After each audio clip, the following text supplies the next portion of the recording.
ಸೊಲ್ಲಾಪುರದಲ್ಲಿ ಒಬ್ಬ ಬ್ರಾಹ್ಮಣ ಯುವಕನು ಇದ್ದನು.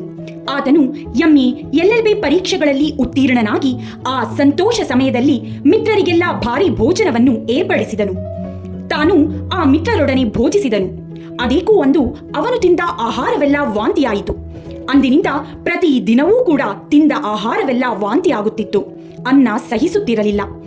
ಆತನ ತಂದೆ ತಾಯಿಗಳು ದೊಡ್ಡ ದೊಡ್ಡ ವೈದ್ಯರಿಂದ ಔಷಧಗಳನ್ನು ಕೊಡಿಸಿದರು. ಆದರೆ ಯಾವ ಪ್ರಯೋಜನವೂ ಆಗಲಿಲ್ಲ. ಬದಲಿಗೆ ಯಥಾರೀತಿ ತಿಂದ ಆಹಾರವೆಲ್ಲ ವಾಂತಿಯಾಗುತ್ತಿತ್ತು. ಹೀಗಿರಲು ಒಂದು ದಿನ ಶ್ರೀ ಕಮಲಾಕರ ಜೋಶಿಯ ಮನೆಗೆ ಒಬ್ಬ ಬ್ರಾಹ್ಮಣನು ಬಂದನು. ಆತನು ಶ್ರೀ ರಾಘವೇಂದ್ರ ಸ್ವಾಮಿಗಳವರ ಭಕ್ತನು. ಶ್ರೀ ರಾಘವೇಂದ್ರ ಗುರುಗಳ ಮಹಿಮೆಗಳನ್ನು ಚೆನ್ನಾಗಿ ಬಲ್ಲವನು. ಆತನು, ನೀವು ಶ್ರೀ ಮಂತ್ರಾಲಯ ಕ್ಷೇತ್ರಕ್ಕೆ ಹೋಗಿ ಶ್ರೀ ರಾಘವೇಂದ್ರ ಸ್ವಾಮಿಯವರ ಸೇವೆಯನ್ನು ಮಾಡಿರಿ, ತಪ್ಪದೇ ರೋಗವು ಕಳೆದು ಹೋಗುವುದು ಎಂದು ಶ್ರೀ ಕಮಲಾಕರ ಜೋಶಿಗೆ ಮತ್ತು ಆತನ ತಂದೆ ತಾಯಿಗಳಿಗೆ ಹೇಳಿದನು.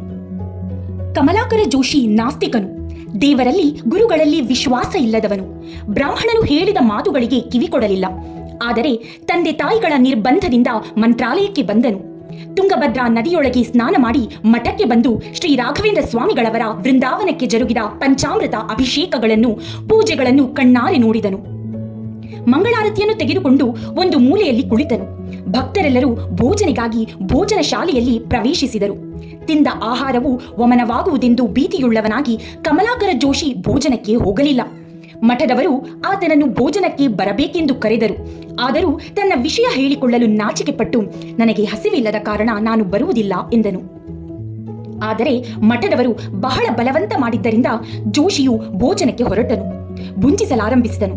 ಅಡಿಗೆ ಬಹಳ ರುಚಿಯಾಗಿರುವುದರಿಂದ ತೃಪ್ತಿಯಾಗಿ ಊಟ ಮಾಡಿದನು. ನಂತರ ವಾಂತಿಯಾಗುವುದೇನೋ ಎಂದು ಭಯಪಟ್ಟನು. ಆದರೆ ಅಂದಿನ ಆಹಾರವು ಎಷ್ಟಕ್ಕೂ ವಾಂತಿಯಾಗಲಿಲ್ಲ. ಜೋಶಿಗೆ ಬಹಳ ಆಶ್ಚರ್ಯವಾಯಿತು. ಶ್ರೀ ರಾಘವೇಂದ್ರ ಗುರುಗಳ ಅನುಗ್ರಹ ವಿಶೇಷದಿಂದ ಆಹಾರವು ವಾಂತಿಯಾಗಲಿಲ್ಲವೆಂದೂ ಚೆನ್ನಾಗಿ ಜೀರ್ಣವಾಯಿತೆಂದು ತಿಳಿದವನಾಗಿ ಅಂದಿನಿಂದ ಭಕ್ತಿಪೂರ್ವಕವಾಗಿ ಶ್ರೀ ರಾಘವೇಂದ್ರ ಗುರುಗಳವರ ಸೇವೆಯನ್ನು ಮಾಡಲಾರಂಭಿಸಿದನು. ಪ್ರತಿನಿತ್ಯವೂ ಮಠದಲ್ಲಿ ತೃಪ್ತಿಯಾಗಿ ಭೋಜನ ಮಾಡುತ್ತಿದ್ದನು. ಭೋಜಿಸಿದ ಆಹಾರ ಪದಾರ್ಥಗಳೆಲ್ಲವೂ ಜೀರ್ಣವಾಗುತ್ತಿದ್ದವು. ಜೋಶಿ ಶ್ರೀ ರಾಘವೇಂದ್ರ ಗುರುಗಳು ತನ್ನಲ್ಲಿ ಪ್ರದರ್ಶಿಸಿದ ಅನುಗ್ರಹ ವಿಶೇಷವನ್ನು ಸ್ಮರಿಸುತ್ತಾ 1 ಮಂಡಲ ಎಂದರೆ 40 ದಿವಸಗಳು ಭಕ್ತಿಯಿಂದ ಸೇವೆ ಮಾಡಿದನು. ನಂತರ ಆತನ ತಂದೆ ತಾಯಿಗಳು ತಮ್ಮ ಮಗನ ಆರೋಗ್ಯವನ್ನು ತಿಳಿದುಕೊಂಡವರಾಗಿ ಬಹಳ ಸಂತೋಷಿಸಿ ಮಂತ್ರಾಲಯಕ್ಕೆ ಬಂದು ಶ್ರೀ ರಾಘವೇಂದ್ರ ಸ್ವಾಮಿಗಳವರಿಗೆ ಪೂಜೆ ಸಲ್ಲಿಸಿದರು. ಕಮಲಾಕರ ಜೋಶಿ ಶ್ರೀ ರಾಘವೇಂದ್ರ ಗುರುಗಳ ಅನುಗ್ರಹದಿಂದ ಆಸ್ತಿಕನಾದನು. ದೇವಗುರು ಬ್ರಾಹ್ಮಣರಲ್ಲಿ ವಿಶ್ವಾಸ ಉಳ್ಳವನಾದನು. ಜೋಶಿಯ ತಂದೆ ತಾಯಿಗಳು ತಮ್ಮ ಮಗನು ಆರೋಗ್ಯವಂತನು, ಭಗವದ್ಭಕ್ತಿ, ಗುರುಭಕ್ತಿ ಉಳ್ಳವನೂ ಆದುದರಿಂದ ಬಹಳ ಆನಂದವನ್ನು ಹೊಂದಿದರು.